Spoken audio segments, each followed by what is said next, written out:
menonton, jangan lupa like, subscribe, dan tekan tombol lonceng. Selamat menyaksikan.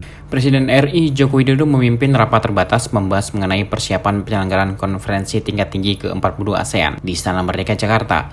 Dalam ratas, Presiden memastikan kesiapan penyelenggaraan pertemuan yang akan dihelat di Labuan Bajo, Kabupaten Manggarai Barat, Nusa Tenggara Timur pada tanggal 10-11 Mei mendatang.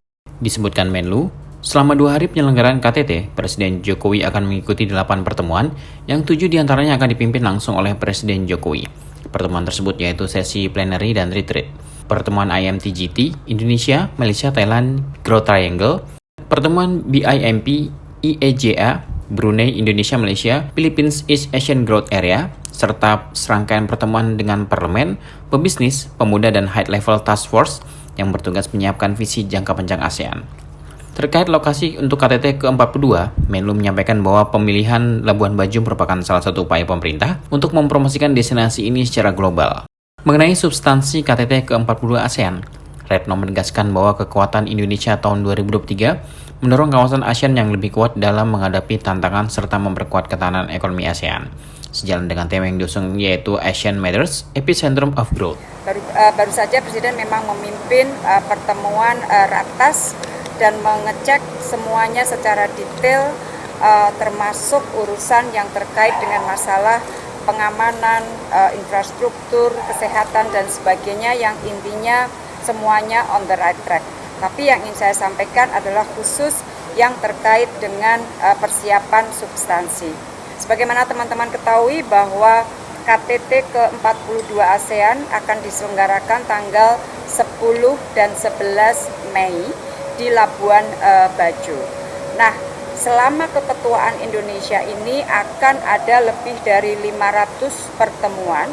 Sampai titik sekarang sudah 193 pertemuan dilakukan.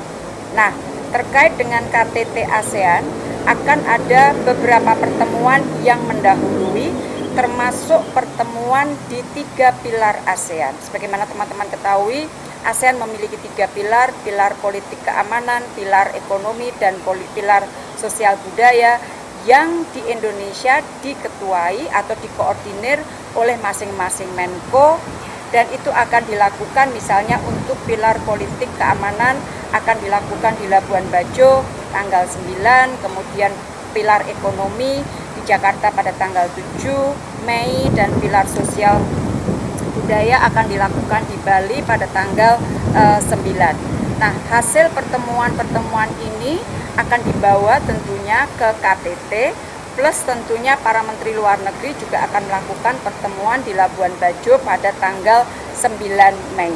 Jadi prosesnya itu dari Dubes ASEAN, kemudian ke SOM, masuk ke pertemuan Menteri, dan larinya adalah ke KTT.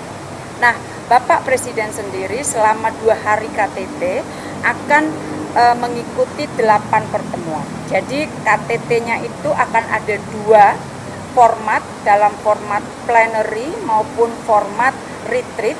Selain 2 dari KTT itu sendiri, Bapak Presiden dan para pemimpin ASEAN akan melakukan pertemuan interface, interaksi dengan parlemen, dengan pemuda, dengan bisnis, dan dengan high level task force. High level task force ini yang diberi tugas untuk mempersiapkan visi ASEAN ke depan. Jadi ini kerjanya adalah kerja untuk mempersiapkan visi jangka panjang ASEAN, plus ada pertemuan IMTGT. IMT itu adalah Indonesia, Malaysia, Thailand. Ini adalah pertemuan subkawasan, dan pertemuan BIM-MEAGA. BIM itu Brunei, Indonesia, Malaysia, Filipina. Jadi dalam konteks ASEAN, selain ASEAN itu sendiri, ada beberapa pertemuan subregional. Jadi total ada 8 pertemuan, 7 pertemuan diantaranya itu akan dipimpin oleh Bapak Presiden. Karena yang BIM-MEAGA itu akan dipimpin oleh PM Malaysia, karena rotasinya memang sedang keketuaan BIM-MEAGA sedang ada di Malaysia. Jadi itu mengenai pertemuannya. Nah, mengenai dokumen-dokumen yang akan dihasilkan, sejauh ini semuanya sedang dinegosiasikan pada tingkat SOM pada tingkat Dubes ASEAN, WATAP, istilahnya CPR, dan juga kemudian akan dibahas ke SOM. Nanti kita akan lihat apakah SOM sudah dapat menyelesaikan semua. Kalau tidak, berarti akan ada kesempatan dibawa ke pertemuan tingkat Menteri Luar Negeri yang akan bertemu di tanggal 9. Kekuatan Indonesia di ASEAN mendorong peningkatan arsitektur kesehatan, peningkatan ketahanan energi, diantaranya adalah pengembangan ekosistem untuk kendaraan listrik atau electric vehicle, ketahanan pangan, serta stabilitas keuangan. Menlu menyampaikan dokumen yang akan menjadi kesepakatan para pemimpin ASEAN saat ini tengah dibahas pada pertemuan tingkat senior official meeting, yang selanjutnya akan dibahas pada tingkat pertemuan menteri. Tim Eljan Media melaporkan.